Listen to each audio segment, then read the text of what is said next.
Hey everyone, welcome back to the Quacking Pancakes YouTube channel. I'm Kory, and this is my spoiler for your review for Spider-Man No Way Home. So in this video, I just wanted to give a little bit of backstory on my experience with the Spider-Man franchise as a whole, as well as give my initial impressions of the film and where I think it fits in all of that.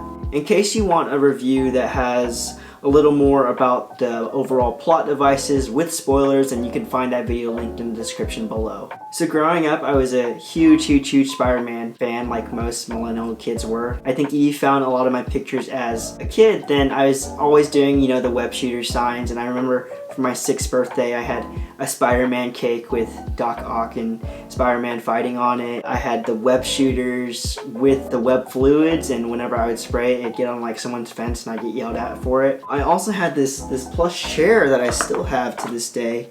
And I loved the animated series, and I played the Sega Genesis and the PlayStation games, and I also had this Fisher-Price toy that I remember unboxing a few weeks before Christmas when I was about 3 or 4 years old. And it's funny because it was like Spider-Man dressed up in the full suit while wearing construction clothes over it, and I think it came with like a remote controlled loader truck that you could like control to scoop up dirt with. Is pretty funny if you ask me. But I think what I loved about Spider-Man the most, and as most of us had an introduction to it this way, I loved the Tobey Maguire movies. Like most millennials, Tobey was our Spider-Man. He was nerdy, he got bullied, he only had one friend. He was kind of that stereotypical social outcast that a lot of us felt that we could relate to. He didn't have any of the money that Tony Stark or Bruce Wayne had, and he didn't have the charisma that someone like Daredevil might have. He was pretty much as poor as it got in terms of social status, and I think that's where a lot of people resonated with him. My favorite thing about the Raimi films is how much they invested into character development for not just the main cast, but also,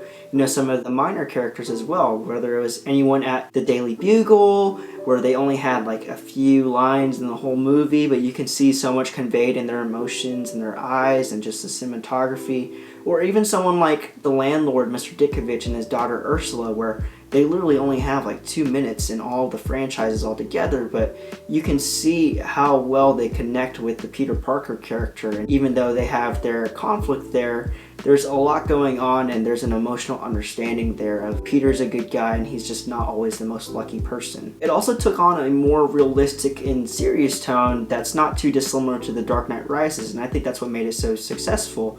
It was more available to a wider audience that felt turned away from something like the 2003 Hulk movie, for example. It's something I don't think you see in many superhero films today, where, there's definitely still a lot of character development there, but there's also an emphasis on the budget for the CGI or the superpowers that can be displayed on film. So obviously throughout the series, you can see Tobey slowly develop his confidence under the mask and struggle without it. And what I think makes this great is that this is really the only dedicated series to where Peter Parker's not a kid or a teenager. He's a full-fledged adult dealing with real-world problems, which has its pros and cons with the fans, of course. I was always a Tobey loyalist, and I swear that nobody really bashed these films until the franchise was canceled and rebooted later. And even when the Andrew Garfield films came out, I never really felt like I could relate to them. Tobey was my Spider-Man, and I was devastated when he was replaced, because back then I don't think you really saw characters, unless it was Batman, get rebooted. Come 2016 and Civil War comes out, and there comes the new Spider-Man, Tom Holland, and he's everyone's golden boy, and understandably so. I have to admit, when it first came out, I wasn't sure if I was really sold on him, because the way I always looked at Spider-Man as a 5, 7, or 9-year-old kid or whatever it was, and Spider-Man to me was a real adult who, as a kid, I would go to if I had problems. The fact that Tom Holland and I are pretty similar in age, I guess that makes it a little weird for the childhood self in me. I think obviously what is self-explanatory but has been missing from the franchise up to this point is that you never really got to see Peter Parker as a kid. You would always see him as someone who is already past the high school stage, or he'd be an adult playing a kid. I think it just adds to Stan Lee's vision that he wanted Spider-Man to be completely masked, so that you never know his age, his race, gender, or anything like that. And I think it just adds to the narrative of why I felt so uncomfortable about it growing up. Tom has also said himself that his character is meant to be modeled after those John Hughes characters from the 80s, where it's kind of like a happy-go-lucky coming-of-age movie. I think that's a very important aspect in all of it, and that's something I've learned to get used to as I've adjusted to this new Spider-Man. And I definitely admire it and appreciate it now that I'm all caught up on the franchise. So getting into the actual review part, I think I can say this is probably my favorite Spider-Man movie ever made. So much so that I think it dethroned Spider-Man 2. I actually went to watch this movie twice in theaters on back-to-back nights with two different friends, and you know, I really did just love and admire it and how much it paid tribute to what I think Spider-Man should be and where I think Spider-Man should go in the future. Obviously, there was tons of action, and I think the cinematography and the CGI went really well together. Going back to the trailer, you can see that Spider-Man and Doctor Strange are fighting in the mirror dimension, and that was probably one of my favorite parts of the movie. There's this underlying theme in the film that technology is always getting better, and from a fourth wall perspective, it obviously is in terms of CGI as well. So I can't even begin to imagine what the budget was. The trailer does a good job in making things seem entirely unpredictable, and while it got a lot of things right by the final cut, you'd be surprised by how some of the actual events unfold in the actual movie. This movie starts off like the rest of the franchise and MCU films in general, where it's usually bright and colorful, and I think there's a lot of excitement and humor to kick things off. And that's what I think makes it so unsuspecting to the audience, because we're already looking forward to this. You know, as the film continues over its 2-hour runtime, I actually felt like this was not only the darkest Spider-Man movie so far, but obviously the darkest MCU film that I think we could have asked for. I think films like Infinity War and Endgame are not necessarily dark or intense, but it's just very emotional because you've grown up with these characters for a long time and you're afraid to lose any one of them. Obviously, there's a lot of suspense when the snap takes place, but you also know that this is going to be a 2-part film and that there's going to be some kind of resolution to bring back the characters you lost for the most part. Regarding Spider-Man himself, I think this is the first Tom Holland film that truly challenges those themes of selflessness and consequence. He's entering his senior year of high school, and that while he knows that he's meant to represent an idol who stands above the crowd and always does the right thing, he very much still wants what he wants in the world and doesn't want to take no for an answer. Considering that this is the last film in this kind of coming of age trilogy before Marvel introduces the next series, we can definitely compare it to Sam Raimi's Spider-Man, where that iteration of the character is selfless, so much so that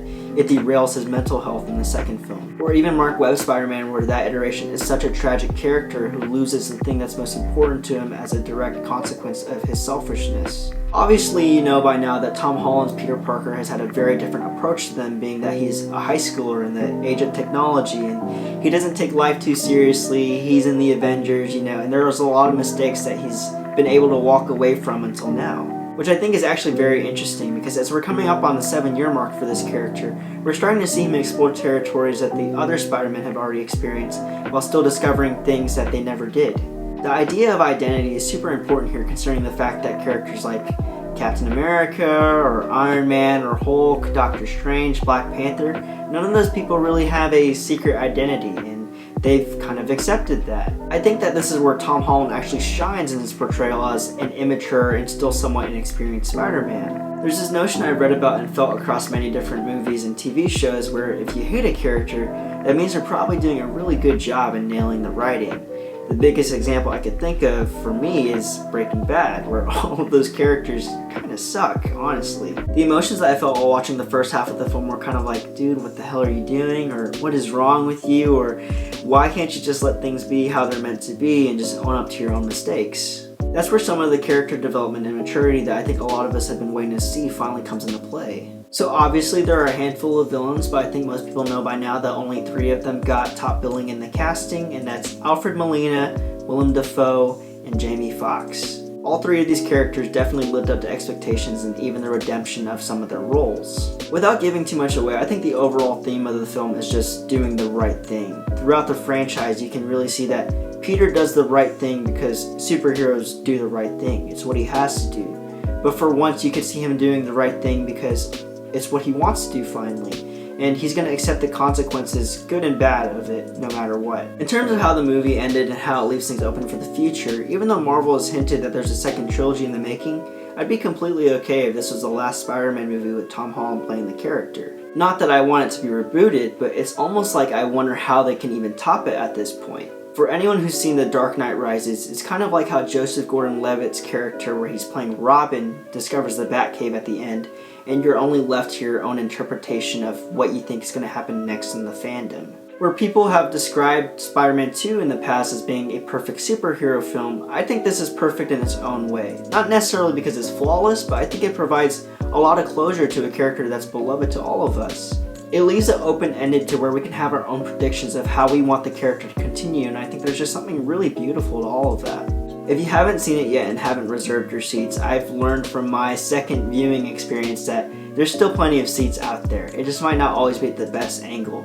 That being said, I would still definitely recommend that you catch it in theaters before waiting for it to come out on home streaming media and then the chance that you already had the plot spoiled to you.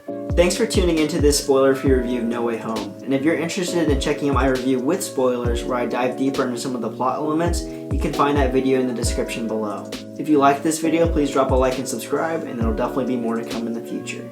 Again, I'm Kory, and I hope you have a great day. See ya!